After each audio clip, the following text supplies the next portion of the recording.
have a very special guest, Mr. Frederick, a pharmacist turned software developer, right? One of the amazing thing about him is his passion for Africa. So we're going to be discussing quite a lot of things, starting from your transition from pharmacy to software or technology, and also your other engagements, right? Whether it's investment or mentoring young people all over. Once again, I'm pleased to have you this evening and this afternoon. Um, it's afternoon in Texas, I know. But once again, thank you for joining me, brother. Thanks for having me. Awesome, fantastic. Okay, maybe let's start. Maybe start by just telling us a bit about what motivated the transition from pharmacy to technology. Maybe also some of the challenges that you faced along that transition. To maybe walk us through the journey, how it's been the past few years you've been in the tech industry.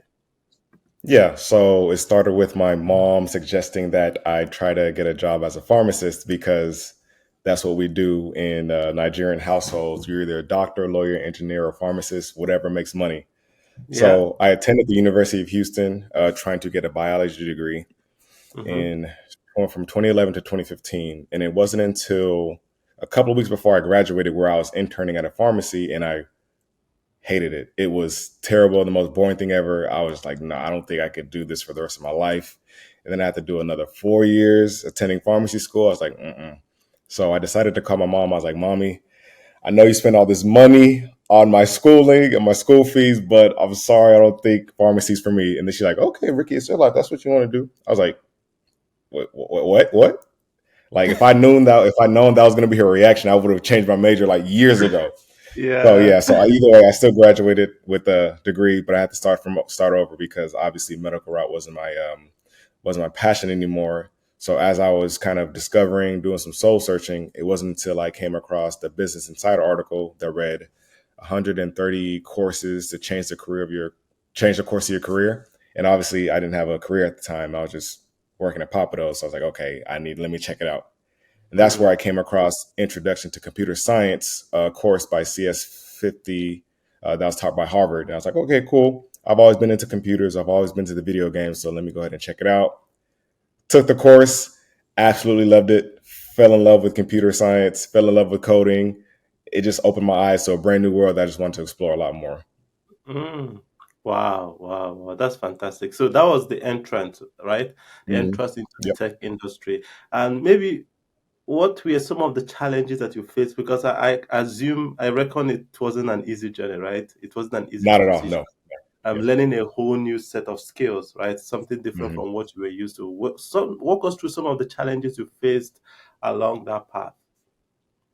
So I think one of the biggest challenges was the fact that I had no background in computer science whatsoever, outside Mm, of maybe tinkering with some code in the mm, MySpace days. But we didn't know what we were doing. We were just making our MySpace page look very cool, yeah. and just knowing which technology to kind of study and hone, and like what route to kind of go through. For example, like there's three main phases or three main tracks. You go the back end route, front end, or the mobile route. That's a very over.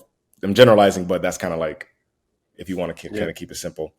So that along the lines of being in Houston, Texas, where there's a tech industry a little bit, but I wouldn't say for junior talent. So not a lot Mm, of employers wanted to take their chance on somebody as junior as myself.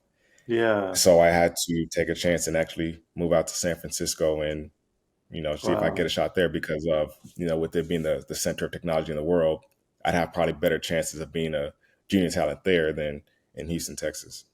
Yeah, that's interesting because one of the things, of course, with Mozilla providing talents, including tech talents to businesses all over the world, one of the things we realize is that businesses are not really interested in beginners or even intermediate. It's either like Mm. senior or advanced Yeah, intermediate level. yeah. Yeah, so and I remember one of the talents, I was even having a conversation with him this morning. He told me, if these people don't give us a chance, how do they expect us to grow? Yeah, right? yeah. So how were you able to navigate that? Was it that in Silicon Valley you had more businesses that were willing to take a chance on beginners, or Well, honestly, I would say it was my networking. I had to actually mm, meet people in the industry, get to know them, yeah, have them get to know me, say that yeah, I need help. Like, hey, this is my talent level. I know I'm not the best. I know I'm not the smartest at this time. mm, However, I'm very passionate about this project, or I'm passionate about this type of technology. And I'm willing yeah, to do whatever it takes to kind of get to the next level. And if they had a conversation with me, they kind of sat down and kind of dissected my brain, like, okay, I can see that this guy is he's legit. He really wants to get into it. Like, I don't know how far he's going to get in his life, but I want to make sure to help him mm. go to where he's going. And Okay, also, just also, honestly, just yeah, continuing to learn every day. yeah, yeah, okay, great. So basically, if I have to summarize what you're saying is you showed your determination to actually advance and add value to businesses, right? Yeah. And they Mhm. could see your passion. Were there Mhm. others things that helped you navigate that path? Were there other strategies, or you've mentioned networking, your commitment? Mhm. Were there other things you think that also helped propel you along that path? Helps being married. My wife, she's my biggest supporter, my biggest fan. So she was actually the one that pushed me to even try applying for jobs in California, because the jobs in Texas, I just wasn't getting any bites. They're like, all right, babe, let's just follow our dreams and see what can happen in Wow. California. At the time, I was very like, nah, California's too expensive. What's over there? I've never been there before, but I'm like, nah. She was like, no, babe, do it, Mm, please go. And then leap of faith, and here we are today.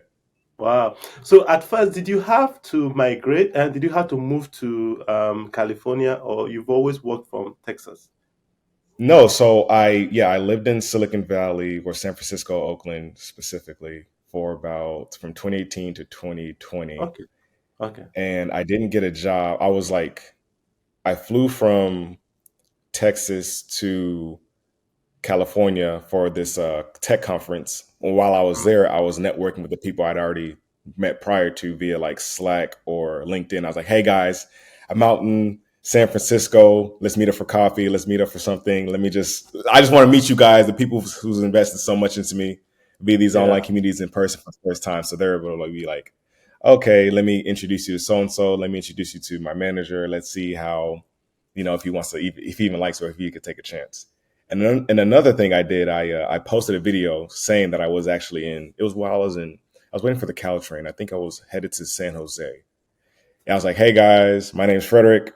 I'm uh, I'm a kid from Houston who's just trying to make it his dreams about in Silicon Valley." So I was encouraging myself, but I was also encouraging others as well, and that Mm, went viral. So from wow. that post, people are like, "Oh man, I remember when I was in your shoes," or "Oh man, I love your story. Hey, DM me. I'm gonna send you a referral to this Wow. company so you can interview." Like, yeah, even though like I said, I was very, very, very, very junior, but people are like, you know what? Let's see. Best case scenario, he knocks it out the park and we hire him. Worst case scenario, at least you got some experience with interviewing and you can kind of learn from there. And I feel Mm, like I bombed a lot of interviews. I applied for a lot of jobs, didn't get a lot of responses, but I mm, had to keep going. You had to keep mm. persistent. Wow. Wow. Wow. Yeah. And of course, you mentioned of your wife playing an important role in helping you navigate that period of rejection, Hmm. encouraging you that it's gonna be fine. Yeah, yeah. Um, did Dude, you at getting some rejected every point? day, no, but that would be hard on everybody, man. Like, oh no, Yeah, then you get absolutely.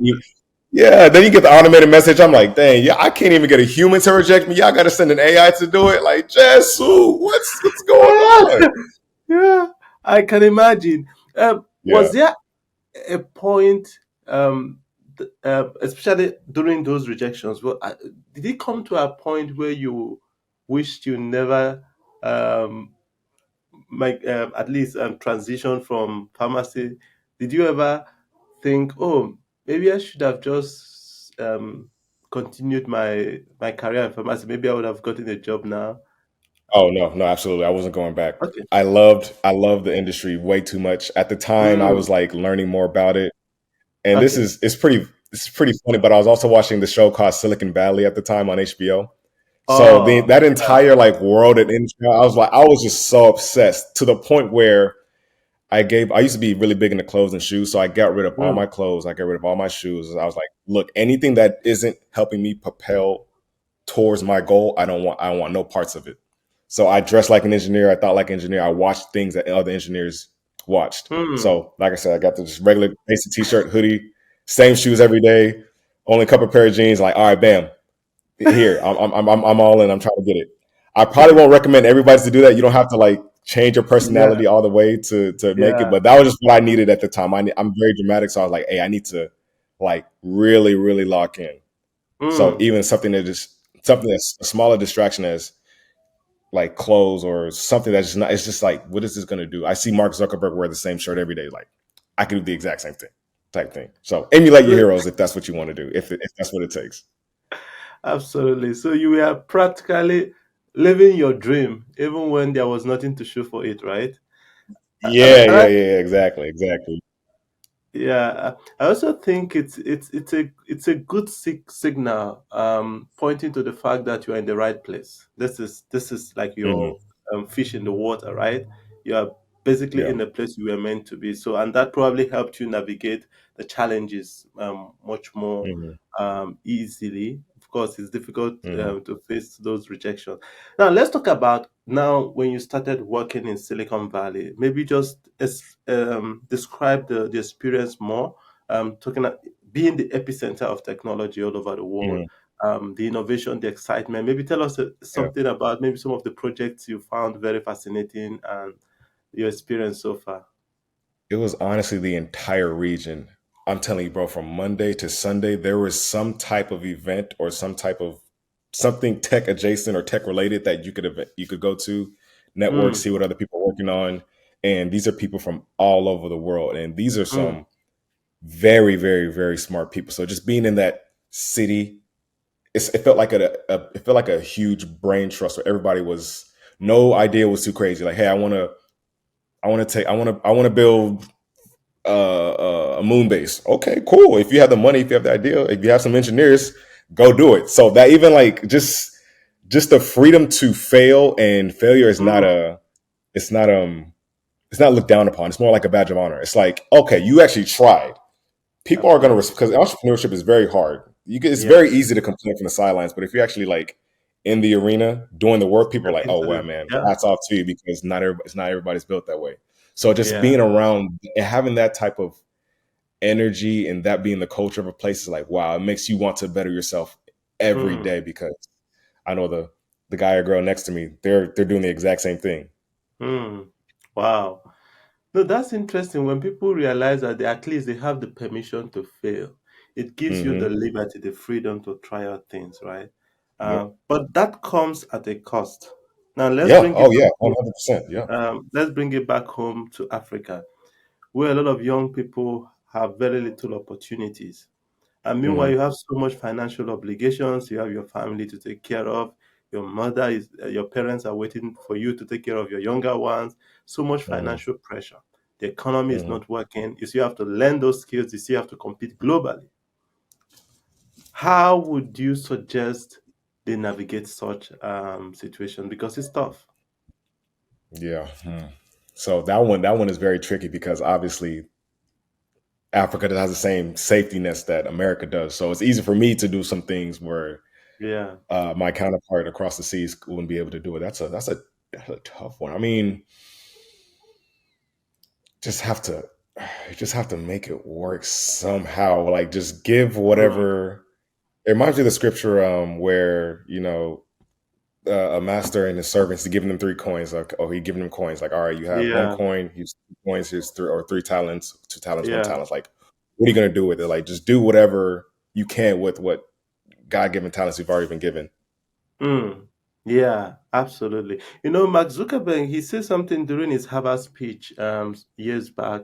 It said if he knew that even if Facebook failed, he would be fine. Like he has like a Yeah. backup. The family was well off. It wasn't Hmm. that Yeah. freedom to fail. I think it's something. Um, if we in Africa want to have trigger this wave of innovation, we need to actually Hmm. create opportunities for young people to actually explore, right? Even when they are aware that best worst case scenario, they will still be fine, right? Yeah. That failure is not the end. But maybe we'll Mhm. touch a bit on that later. Now, you were you entered the industry pre this AI craze, right? AI has always Mhm. been there, but the hype we've experienced over the past 4 years, and I have a lot of junior software developers. They're afraid because every day there are new platforms coming up that could do coding. Yeah. So they're scared, like, what are they going to do if this platform are going to just be the one doing the coding, right? What is their place, right? Maybe Mhm. talk us through that. You, of course, Silicon Valley still being the epicenter of artificial intelligence and innovation. Talk us through some of the things that are happening and how you think that a young person, a junior software developer, should be preparing himself for that future. I think they should still go for it because I've used a lot of these AI tools and they're great. They're not perfect Mm, because they mm, still get a lot of things wrong. And yeah, what I'm afraid what's gonna happen is that some executive somewhere is going to fire all of their engineers, follow all of their product people, and just deploy AI, right? And the mm, AI is deployed from start to finish. Guess what? And they lose a lot of money. And like, what the heck? Why do we lose this money? Oh, yeah, because you fired all the yeah, humans. Nobody did any oversight. So I feel like it's yeah. only going to take one crazy story to be like, okay, guys, maybe Let's let's cool down use this here. thing strategically. Yeah, It's just a tool. It's not a yeah, replacing. Because I mean, we've been yeah, trying to replace everything. I think of self driving cars. Like that was supposed to replace people 10 years ago, but here we yeah. are. We can I'm still it still can. trying. You see cars still running through stoplights. So I'm Yeah. like, I'm not very confident that it's gonna take all of our jobs soon, anytime yet. Yeah, and of course, recently, I think it was last week, I saw that Tesla is laying off 10% of its workforce, which is Hmm. their workforce is roughly 140,000. So 10% should Yeah. be around 14,000. That's huge. And so when you have some of these developers, it's crazy how how afraid they are because they don't really understand the world that we are stepping into, right? First is that you most companies don't want to give junior developers a chance. Second is Hmm. that you have all these tools, AI tools that actually automate the process itself, right? Especially for the basic software develop. Of course, those who are really advanced and good in that domain will still have opportunity, right? But you see them like they feel that they don't really know what to do. So some of them, what they've tried to do recently is learn as much of these tools as possible, use it to leap frog in terms of their learning. So you see somebody who started coding last year, by now he's able to do a lot of things Hmm. because he uses all these Yeah. tools, yeah, Hmm. to actually leapfrog. So you are saying embrace the change, embrace this technology. They are not going to replace humans anytime soon. Just embrace and Yeah. see how to use it to do more. Hmm. Yeah. Absolutely. Now we've talked about, of course, your journey in terms of your work as a developer. I also know that you are an investor and you believe in the Hmm. potential of Africa. Why do you Yep. see the need to invest in Africa? Why? Why do you have to do it? I think for me, I want to do whatever I can to help serve the continent that's given me so much. It's given me my culture. It's given me my opportunity to be here. So why not use my own talents to help serve wherever I can? And I believe there's also financial returns in investing in Africa and investing in emerging markets. Mm, I don't mm, like the term that oh, I want to help. It's like it's not helping. It's like helping is like it's like a handout. No, I want to serve because I actually believe that there's mm. you know financial gains or there's actually things to There's a be reward. done Yeah. on the continent. Yeah, Absolutely. No, I agree with you. I used to tell people that Africa is a virgin land, right? yeah, Because it's just a land filled with opportunities because we have several challenges that are things that have been tackled all over the world 100 years past. We're still grappling yeah, with them. yeah, So the question is how we could turn these challenges into businesses. And of course, for that, we yeah. need investors. But even apart from that, maybe some statistics will help us. From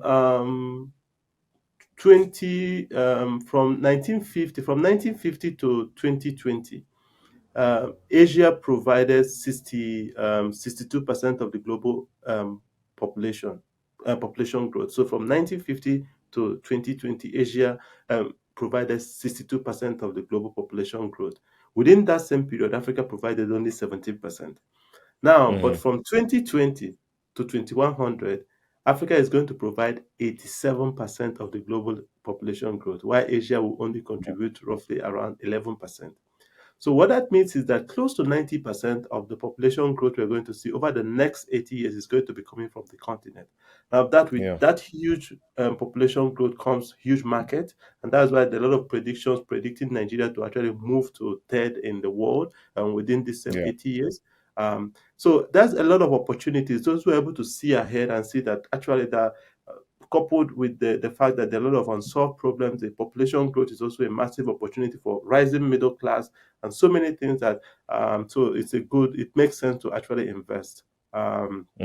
Do you have any particular or some sectors you are more interested in, or you are really open-minded in terms of looking out for any opportunity to help develop and also and make money from investing in Africa? Yeah. Any opportunities that sound good that can make a lot of money and that the founder is very passionate about. Because one thing I've seen from like the history of Silicon Valley and just entrepreneurship around the world is that there's always a certain type of go getter that is always going to get it. Like, hey, this.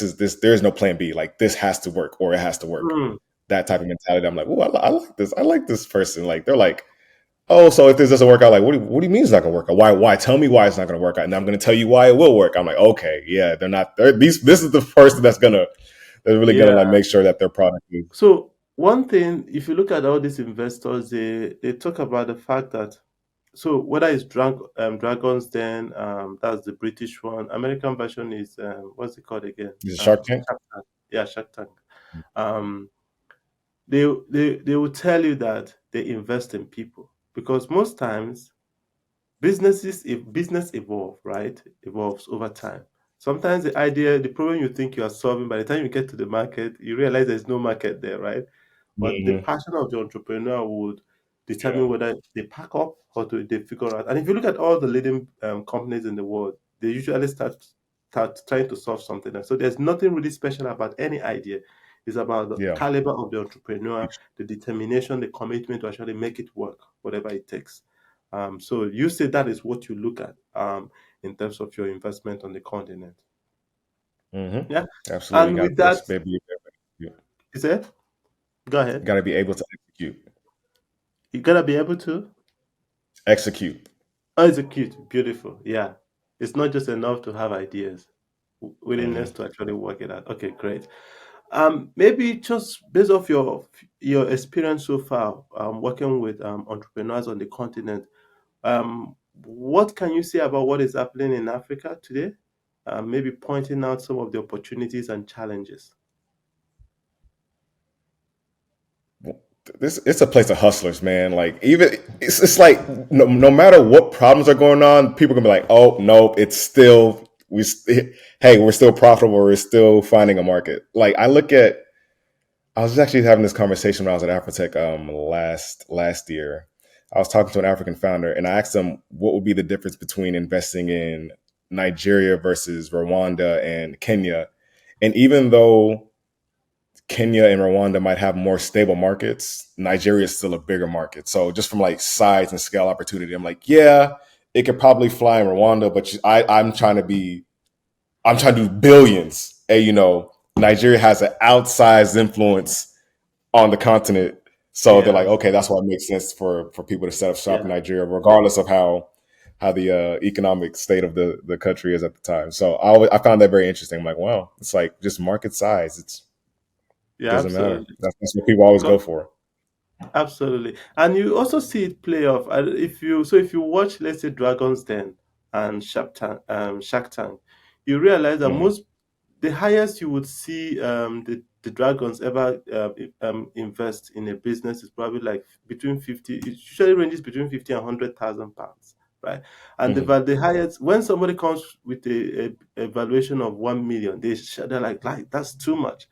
But Mm. if you're watching Shark Tank, it's the usual. It's in millions. Most of the businesses people pitch is just in millions, Yeah. right? And Yeah. you see Yeah. the sharks, they invest minimum like $500,000, Yeah. millions, right?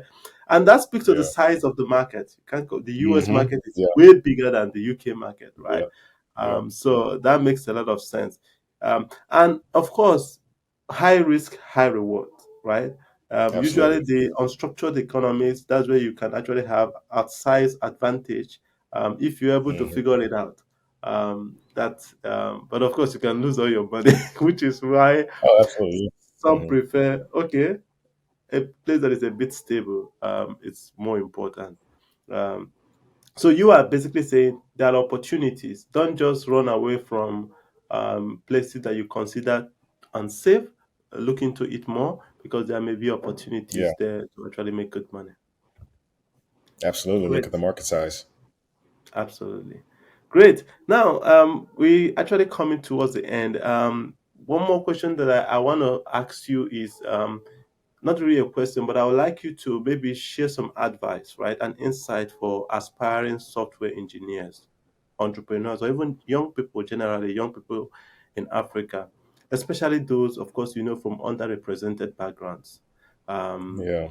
um, Maybe you could share some personal anecdotes, lessons you've learned, words of inspiration, basically to speak to these young people. Maybe a young boy Yeah. from Obusi, southeastern Nigeria, or from Maiduguri in northern Nigeria, South Hmm. Africa, East Africa, whichever part of the continent, um, who wants to be part of this movement in terms of what is happening in the world in technology.